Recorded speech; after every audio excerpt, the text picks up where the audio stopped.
Hi there, my name's Stephen O'Hara, and the story I'm going to tell you now is a very familiar story to anybody who lives here in the Glens of Antrim, and you may have heard it before, but you haven't heard my account.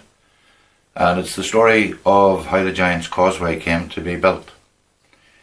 Now, imagine a time in Ireland when the land is populated by giants and warriors and heroes and mythical beings, and there was such a man who lived on the coastline here, and his name was Finn macCool.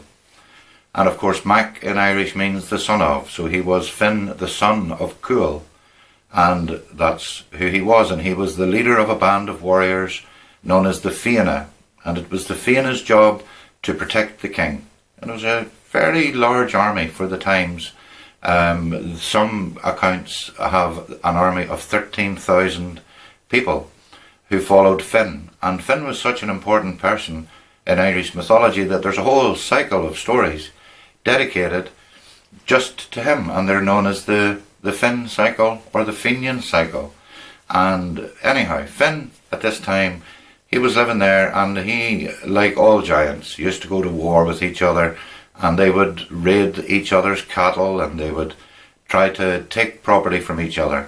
And they liked a good fight because they wanted to prove who was the most effective warrior, and who was the strongest, and who was the bravest. So Finn had fought most of the giants in Ireland, and mostly they left him alone. They didn't annoy him too much because they knew of his reputation. But there was a Scottish giant who had heard of the bravery of this man and the strength of Finn macCool, and he came one day walking across the sea, spoiling for a fight. And he made land, but as he approached, Finn's wife was in the kitchen, and she was going about her chores, and she saw from the window of the kitchen a huge giant emerging from the sea, and she quickly called Finn into the house, and she took him in, and she dressed him in the clothes of a baby, and she laid him in the cradle, and she went on with her work. She was baking oat cakes, and as the giant approached the house, he kicked the door open and he shouted, "Where's Finn macCool?" And she shrugged and she said, well, there's nobody here except for me and the baby. Come in and you're welcome, and God bless you, and I'm sure you're thirsty. Will you sit down and take a sup?" And he says, "I'm very thirsty." And he did. He sat down, and she brought in a keg of ale. I mean, a barrel as tall as a man. Barely able to put her hands around it, she hoisted it up onto the table and she put it down in front of him. And he looked at it and he said, "Oh, here, missus, are you serious? There's nobody can drink that amount of beer." And she says, Finn drinks 2 or 3 of those in the morning before he goes out of the house. What kind of a man are you at all? And she says, "Even the baby drinks it." And she lifted the huge keg and she took it over to the cradle, and she reached it into the cradle, and 2 huge powerful arms came out of the cradle, took the keg, upended it, and all we heard was burp. And the baby had drunk the entire cask of beer. She set it down on the floor, and she had been going on meanwhile baking these oat cakes. Now, into one of the oat cakes, these were giant things, these were like 2 feet wide, and into the middle of one of them she baked an iron griddle, and the others she made normally. And she said to the Scottish giant, "Are you hungry?" And he said, "Oh God, I'm starving. I thought you were never going to ask, had I a mouth in my head." And she said, "Well, do you like oat cakes?" He says, "I will love oat cakes.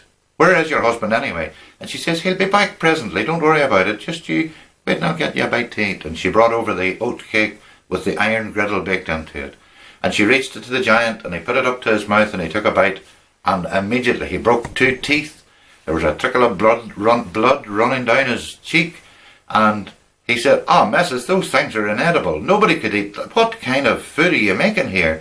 And she said, Sure, Finn eats half a dozen of those every morning out to the house when he goes to his work."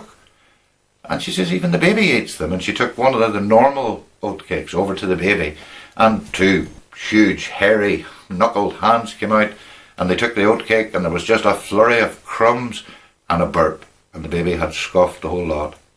And the giant, by this stage, he was starting to become frightened, and he stood up and he was backing away and moving towards the door, thinking maybe discretion was the better part of valour. And she said to him, "Excuse me, you wouldn't go out and turn the house for me?" And he says, "Do what?" And she says, "Just go out and lift the house and turn it round. The wind's blowing the wrong way and the fire won't draw."